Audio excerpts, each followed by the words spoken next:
नमस्कार दोस्तों, स्वागत है आपका हमारे यूट्यूब चैनल शिक्षा अड्डा पर। और दोस्तों, आज हम पढ़ने जा रहे हैं कक्षा 7 का पहला चैप्टर, जिसका नाम है पर्यावरण। पर्यावरण यानी एनवायरनमेंट। एनवायरनमेंट सबसे आप भली भांति परिचित होंगे। तो दोस्तों, चैप्टर का शुरू करते हैं इंट्रोडक्शन। और ज़्यादा समय ना ख़राब करते हुए चलते हैं सीधा टॉपिक की ओर। चैप्टर की शुरुआत होती है रवि की कहानी से। रवि एक काल्पनिक बच्चा है जिसकी कहानी द्वारा चैप्टर को समझाया गया है कि एनवायरनमेंट बेसिकली होता क्या है और इसके कितने घटक होते हैं। चलते हैं सीधा टॉपिक पर। लंबी छुट्टियों के बाद जब रवि स्कूल जा रहा था, तब उसने देखा कि उसके स्कूल के निकट के खेल के मैदान में खुदाई हो गई थी। उसमें गड्ढे कर दिए गए थे। गड्ढे दोस्तों इसलिए करे गए थे क्योंकि वहाँ पर एक इमारत तैयार की जा रही थी जिसमें बहुत सारे फ्लैट बनाए जा रहे थे। रवि समझ गया कि अब यहाँ खेल का मैदान नहीं बचा है। यह देखकर वह बहुत उदास हुआ और यह बात उसने फिर प्रधानाचार्य को भी बताई। प्रधानाचार्य ने उदासी से कहा, देखो रवि, कैसे हमारा पर्यावरण बदल रहा है।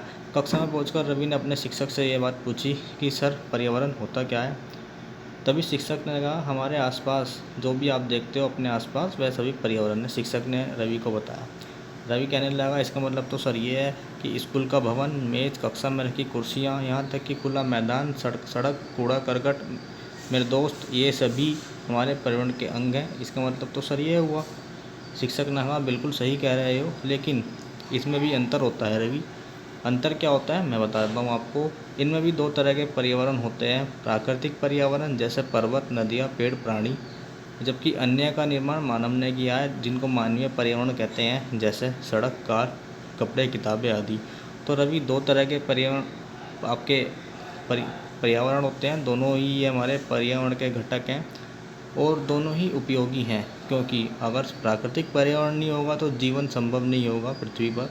इसलिए प्राकृतिक पर्यावरण तो बहुत ही उपयोगी घटक है, जिसमें हमारे जल, वायु, स्थलमंडल सभी तरह का घटक आता है।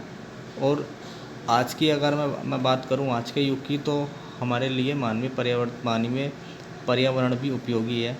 जैसे सड़क, कार, कपड़े, किताबें आदि, ये भी बहुत ज़रूरी है। पर्यावरण हमारे जीवन का मूल आधार है। यह हमें सांस लेने के लिए हवा, पीने के लिए जल, खाने के लिए भोजन एवं रहने के लिए भूमि प्रदान करता है। मानव इस प्राकृतिक पर्यावरण में कैसे परिवर्तन करता है। कार का धुआं वायु को प्रदूषित करता है, पानी का पौत्र में एकत्रित किया जाता है। तो दोस्तों, क्या बताया गया है इंट्रोडक्शन में कि पर्यावरण दूषित कैसे होता है, वायु कैसे दूषित होती है, जल कैसे दूषित होता है और स्थलमंडल कैसे दूषित होता है। तो दोस्तों, ये था चैप्टर का इंट्रोडक्शन। अब चैप्टर में हमें पढ़ना क्या है। चैप्टर में हमें पढ़ना है पर्यावरण के घटक, प्राकृतिक पर्यावरण, मानवीय पर्यावरण, ये सब हम चैप्टर में कवर करेंगे। तो दोस्तों, मिलते हैं नेक्स्ट वीडियो में।